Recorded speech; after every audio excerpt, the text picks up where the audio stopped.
সামনেই বাঙালির দুর্গাপুজো, আর তারই প্রাক্কালে সামাজিক সংস্থা আমার শ্রীমতীর পক্ষ থেকে শুরু হলো ৯ জুলাই থেকে ১২ই জুলাই ৪ দিনব্যাপী দেবদূত ব্যাংকোয়েটে এক্সিবিশন কাম সেল আগমনী হাট।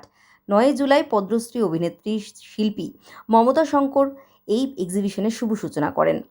বাংলার হস্তশিল্প, তাঁত, বিভিন্ন হ্যান্ডমেড প্রোডাক্ট, ঘর সাজানোর সরঞ্জাম সবকিছুই রয়েছে এক্সিবিশনে। বিবিধ সমাজসেবামূলক কাজ করে আসা আমরা শ্রীমতী সংস্থার এই এক্সিবিশনের লক্ষ্য হলো নারীদের স্বনির্ভর করে প্ল্যাটফর্ম প্রদান করা। এদিনের এক্সিবিশনের উদ্বোধনে শিল্পী মমতা শঙ্কর, সোশ্যাল অ্যাক্টিভিস্ট কেয়া ঘোষ ছাড়াও সংস্থার পক্ষ থেকে উপস্থিত ছিলেন এই এক্সিবিশনের প্রধান উদ্যোক্তা কাজল রায়, শাশ্বতী দে, সঞ্চিতা রায়, রত্না রায়, সুস্মিতা ধর সহ অন্যান্যরা। আমার সবচেয়ে ভাল লাগছে যে এক্সিবিশন এমনিতে অনেক হয় চারিদিকে, কিন্তু এটার পেছনে একটা অন্য একটা চিন্তা ভাবনা আছে, সেইটা আমার খুব ভাল লাগছে, খুবই ভাল লাগছে। এবং আরেকটা জিনিস এখানে, এই যে নর্থ ক্যালকাটার একটা মজা আছে না, যে সবাই মিলে এই যে যেটা আমাদের মানে কলকাতার অনেক জায়গায় একটু ছাড়া হয়ে গেছে, কিন্তু মানে হাই রাইজ বিল্ডিংগুলো তারা একসঙ্গে এরম, কিন্তু একটা পুরো গোটা পাড়া একসঙ্গে, এই জিনিসটা আমার পাড়া কালচারটা, এইটা আমার ভীষণ ভাল লাগে। মানে প্রত্যেক বাড়ির সঙ্গে বাড়ির সম্পর্ক, মানে শুধু নিজের বাড়িটুকু না, প্রত্যেক বাড়ির সঙ্গে বাড়ির সম্পর্ক, এইটা আমার মনে হয় যত বাড়াতে পারি, আমার মনে হয় ওইটাই হয় না, নিজের ভালোবাসাটা নিজের বাড়িতে প্রথমে মায়ের সঙ্গে সন্তানের ভালোবাসা, মা এবং বাবা, তারপরে সেটাকে ধীরে ধীরে বাড়ি, তারপরে পাড়া, তারপরে একটা শহর, তারপরে পুরো বাংলা এবং তারপরে পুরো ভারতবর্ষ, সবাই একসঙ্গে। খুব ভালো লাগছে।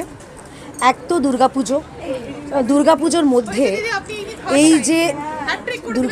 মধ্যে এই যে আমাদের মহিলারা তারা এসেছেন এবং নিজের পসরা নিয়ে তারা বসেছেন, একই ছাদের তলায় সব রকম পাওয়া যাবে। কারোর কুর্তি পছন্দ, সে কুর্তি কিনতে পারবে, কারোর সুতির শাড়ি পছন্দ, সুতির শাড়ি কিনতে পারবে, কারোর কাঁথা পছন্দ, কাঁথা, মানে যার যেরকম পছন্দ কিনতে পারবে, সাধ্যের মধ্যে নিজের বাজেট যতটুকু নিজের পকেট অ্যালাউ করে। কিন্তু সব থেকে গুরুত্বপূর্ণ কি জানো তো, যে এই যেটা বললে মহিলাদের স্বনির্ভরতা, যেটা আমাদের দেশের প্রধানমন্ত্রী বারে বারে বলেন, যেটা বলেন যে আত্মনির্ভর, এবং মেয়েদের যে মানে নিজের পায়ে দাঁড়ানোটা কতটা গুরুত্বপূর্ণ এখন আমরা বুঝতে পারি। মানে পকেটে কিছু পয়সা না থাকলে আমার মনে হয় সম্মানও থাকে না। এটা খুব অপ্রিয় কিন্তু সত্যি কথাই। তাই মেয়েরা যে নিজেরা কাজ করছেন, সেটা যে কোনো হ্যান্ডিক্রাফট, হ্যান্ডওভেন শাড়ি হোক, তাদের নিজেদের ট্যালেন্ট দেখাচ্ছেন, সব জায়গায় দাঁড়িয়ে আমি দেখতে পাচ্ছি পাখার চারধারে আমাদের যে পুরনো হারিয়ে যাওয়া যে কালচারগুলো ছিল, সেগুলোও ফিরিয়ে আনার প্রয়াসে আগমনী হাটে হয়েছে।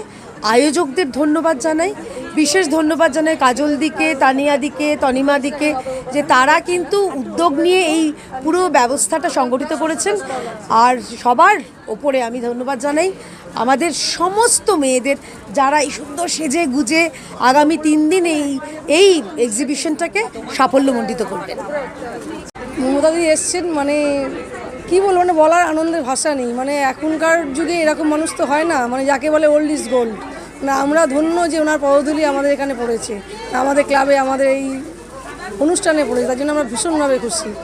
আর মহিলাদের স্বনির্ভর, এটা তো আমাদের অনেক দিনেরই একটা ইচ্ছা ছিলই।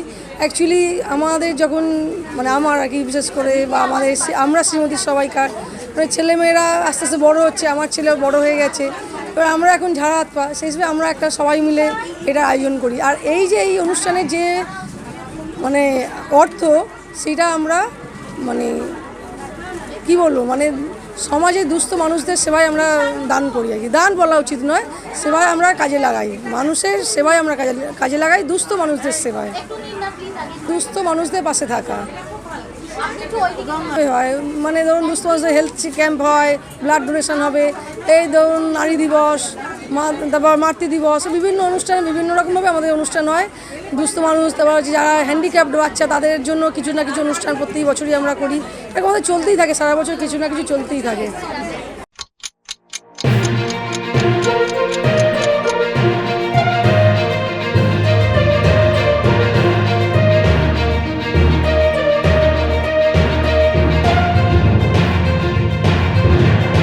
24/7 নিউজ নেশন। সবার মাঝে সবার আগে